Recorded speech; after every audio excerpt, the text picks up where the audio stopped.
Mungu asante kutupa mazingara mema hapa Mombasa, Kenya.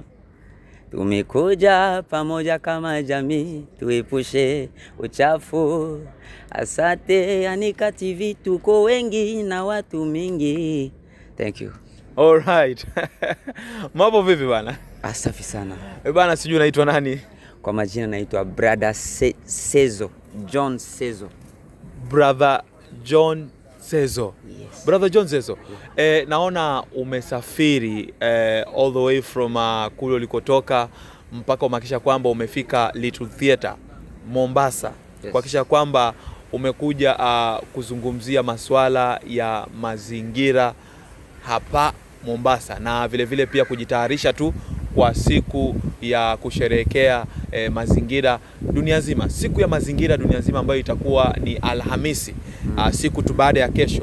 Je, ni kipi ambacho pengine umekuja nacho kuambia kwa jamii ya Mombasa, jamii ya Kenya kulingana na mazingira? So kulingana na mazingira kama brother wenu John Sezo, so nawapenda sana. Mimi ni mtumishi wa Mungu, ndio maana nimeanza Mungu asante. Because Mungu ndio mwenye ametupatia mazingira. Kitu kile nitasema tu mandogo, tuepushe uchafu. Uchafu imekuwa sana kulingana na venye Mombasa ziko kwa sai. Bahari zetu zimechafuka, njia ya maji zimefungwa na chupa so ya maji mingi sana ni chupa za maji za soda. So tujikaze sana kuepusha hiyo juu mazingira yetu ikuwe sawa na ugonjwa pia itapungua. Sai watu wanagonjeka sana, vile mvua zinanyesha Mombasa watu wanaenda vibaya.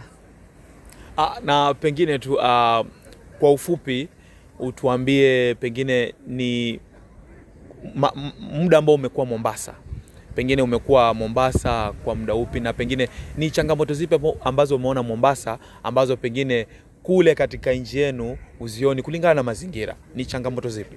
Wow, asante sana. Kulingana na mazingira venye nimeona kutoka na hapa na kwetu, unajua Mombasa tuko na mazingira nzuri. Number 1, kuyatunza imekuwa shida because ukipita hapa hata mpaka town kuna mali unapata zimefungwa. Mvua zikinyesha sai hatuwezi pita because machupa zimefunga njia, na kukinyesha kuna harufu chafu zinatoka, na hizo tayari ni ugonjwa zinaenda kwa bahari zetu. Alafu watoto kesho wataenda kuswim, inaleta ugonjwa. Umeona sasa? Kitu muhimu kenye nitaomba sisi wenyewe tuchukue hatua ya kutunza mazingira. Machupa tutafute dustbin tuweke barabarani juu tusiharibu mazingira yetu sisi wenyewe. Asante sana. Huyu amekuwa ni Brother Sezo all the way from umesema umetoka wapi? Mimi ni from DRC. Ametoka DRC, amesafiri kuhakikisha kwamba anakuja Kenya kwa matayarisho tu ya siku ya mazingira duniani.